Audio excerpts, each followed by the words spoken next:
Hi guys, welcome back to my channel, Chelsea and Family. Today's video is going to be just a bunch of meal prep. I'm just prepping stuff for the week. I have gotten into a really bad habit about eating out because it's easier. And not only is eating out easier, when I'm stuck at home with the kids, I've gotten into a bad habit of using Uber Eats. And we all know all the fees and stuff, and I've just been spending way too much money. So we have also decided to change things in our diet a little bit. We are not going to go completely vegan, but we do want to bring in more plant-based meals. I want to learn more like plant-based cooking. There's just been great health benefits to eating plant-based. And like I said, we're not going completely that way. We are still going to be eating meat and using dairy. I will substitute dairy when I can, or just when I want to. We still like our dairy, and we still eat eggs, and we still like our meat, but I do want to incorporate a lot more vegetables and just clean eating. So I'm just prepping stuff just to have for lunches and like my lunches, and then stuff I can pack Josh too as well. And just stuff that I can just eat around the house so that I don't think about eating out. It's just easy to grab and heat up, or just throw on some bread and just stuff like that. So this meal right here that I'm about to make is not vegan, and it seems a little silly because we are in August, but it is a chicken taco soup. I don't know why I've been craving soup lately. I made some soup last week to use up a bunch of vegetables that were getting ready to go bad, and ever since I had that, I'm like, I want to make another soup. So I guess that means I'm ready for fall. All the food that comes with fall. But chicken taco soup is healthy. I am just using some shredded chicken breast. I boiled this chicken breast and then just shredded it up. Diced tomatoes, chicken broth. I'm gonna use a whole onion because I love onion. I use a lot of onion. I'm gonna put some fresh jalapeno in there. And then, so that the sodium content isn't super high, I am just using half a package of taco seasoning. And then I don't have it next to me. I forgot to grab it, but I'm also going to be using a can of black beans as well. Usually I like to add corn to it too, but I don't have any corn with me. So this is all that I'm going to use. And it's just all healthy ingredients. It's clean. And it tastes super good. And I'm not out in the heat. I'm just in an air-conditioned house. So eating soup doesn't bother me during the summer. My husband, on the other hand, he does work outside, and soup is not something he would want for dinner. So I'm just going to make the soup just to have around the house so that I can just grab it, heat it up, and eat it real quick. Because, you know, as a mom of 3, you don't really get much time to eat your own food. Anyways, I'm just rambling on, as always. But let's get started.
So I like to use this chili lime seasoning. I usually like to add limes to my taco soup, but I didn't have any, so I just did what I could.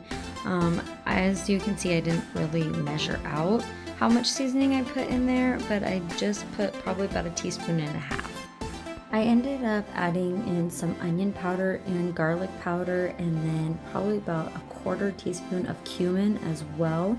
When I tried it, it just tasted a little tomatoey, so I just had to add in those extra spices. Also, since I didn't have lime, I used some of my lime essential oils. I put about 5 or 6 drops in there, and it came out perfect.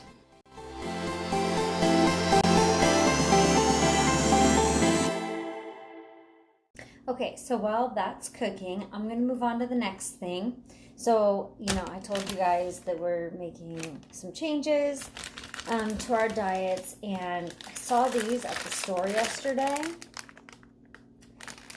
and I wanted to try them because I don't know if I've had an all vegan cookie. I have had vegan cupcakes, and they turn out just as good as regular cupcakes. So I thought I would try these plant-based cookies, and we'll see how they turn out. I'm excited to try them.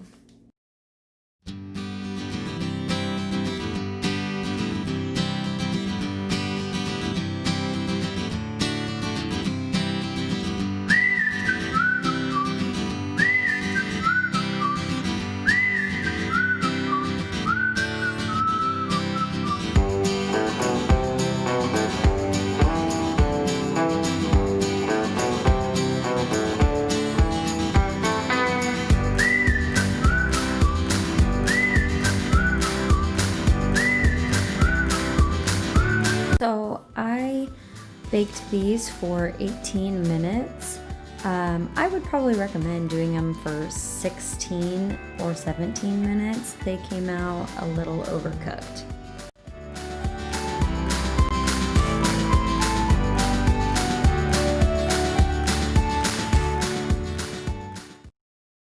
So this is a recipe that I found on Pinterest, and I will put the link to it down in the description box. But it is a breakfast banana chia seed pudding, and it is one banana, like a ripe banana mashed up, and then you add whole fat coconut milk. So I just got the coconut milk in a can, and I did the Simple Truth brand. And that's why it's in a container, because I opened up the can when I made this previously, and that was what was left. So it's the full fat coconut milk, 1/2 cup of almond milk, cinnamon, and then you will see towards the end when I'm making this, I forgot to add it in at the beginning, but it's also maple syrup or agave nectar. I use the maple syrup, and it's super easy to make. Then you add 1/4 cup of chia seeds as well, obviously. It says in the recipe to add fresh cut up banana on top and coconut. I don't have any coconut, and I don't like too much banana, so I just use the mashed banana. I don't put the fresh banana on top. I actually like to top mine with mini chocolate chips, but you can add whatever you want to the top of them. And then this also says that it's a breakfast chia seed pudding. You can eat it for breakfast, like in substitute of yogurt or something, or cereal. But I prefer just to kind of snack on it throughout the day. Whenever I'm getting a sweet craving, or whenever I just want to munch on something, I just take a few bites of this, and it works really well. It cures that craving, and it just, I don't know, it tastes so good. And then the chia seeds also, since they expand, kind of fills you up a little bit, or just enough to satisfy you. But I love it. So anyways, this is a really delicious recipe on Pinterest. They have all kinds of chia seed pudding recipes. So if you're interested in something like this, go ahead and take a look.